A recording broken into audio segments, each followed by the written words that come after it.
IVF treatments పై 20,000 discount. Doctor consultation మరియు ultrasound scan ను ఉచితంగా అందిస్తున్నారు. 49 అంటే సంతానం, 49 అంటే సంతోషం. Welcome to BD TV. వరుసగా మూడోసారి ప్రధానిగా బాధ్యతలు చేపట్టినటువంటి నరేంద్ర మోడీ తన తొలి సంతకాన్ని కీలక ఫైల్ మీద అయితే పెట్టడం జరిగింది. రైతుల సంక్షేమాన్ని దృష్టిలో పెట్టుకుని PM కిసాన్ నిధుల విడుదల మీద నరేంద్ర మోడీ కొద్దిసేపు క్రితమే తొలి సంతకాన్ని అయితే పెట్టడం జరిగింది. మొత్తంగా ఇప్పటి వరకు కూడా 16 విడతలు PM కిసాన్ నిధులను అయితే విడుదల చేశారు నరేంద్ర మోడీ. ఇప్పుడు తాజాగా 17వ విడత PM కిసాన్ నిధులను అయితే విడుదల చేయడం జరిగింది.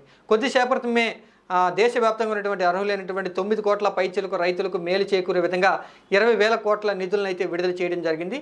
ఈ సందర్భంగా నరేంద్ర మోడీ మాట్లాడుతూ రైతుల సంక్షేమమే మా ప్రభుత్వం యొక్క లక్ష్యమని, రైతులకు మేలు చేకూరే విధంగా PM కిసాన్ నిధుల విడుదల కార్యక్రమం ఉంది కాబట్టి పెద్ద ఎత్తున 9 కోట్ల పైచలకు రైతులకు ఈ పథకం ద్వారా లబ్ధి చేకూరుతుంది కాబట్టి తొలి సంతకాన్ని ఈ నిధుల విడుదల కార్యక్రమం మీద పెట్టారని నరేంద్ర మోడీ అయితే వ్యాఖ్యానించడం జరిగింది.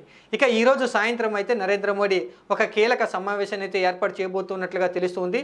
కొత్తగా తనతో పాటు ప్రమాణ స్వీకారం చేసినటువంటి 71 మంది కేంద్ర మంత్రులతో తన నివాసంలో సమావేశాన్ని ఏర్పాటు చేసి ఎవరెవరికి ఏ శాఖల్ని కేటాయించాలి అనేటువంటి విషయం మీద ఒక నిర్ణయం అనేది తీసుకోబోతున్నట్లుగా తెలుస్తుంది. మొత్తంగా ప్రమాణ స్వీకారం చేసినటువంటి మంత్రులకు ఏ శాఖలు ఇవ్వబోతున్నారు అనేది ఈ సమావేశంలో డిసైడ్ చేయబోతున్నట్లుగా తెలుస్తుంది. ఇంకా ఏపీ నుంచి ప్రాతినిధ్యం వహించినటువంటి కేంద్ర మంత్రివర్గంలో స్థానం దక్కినటువంటి 3 మంత్రులకి ఏ శాఖలు రాబోతున్నాయనేది ఈరోజు సాయంత్రం తెలిసేటువంటి అవకాశం అయితే ఉంది.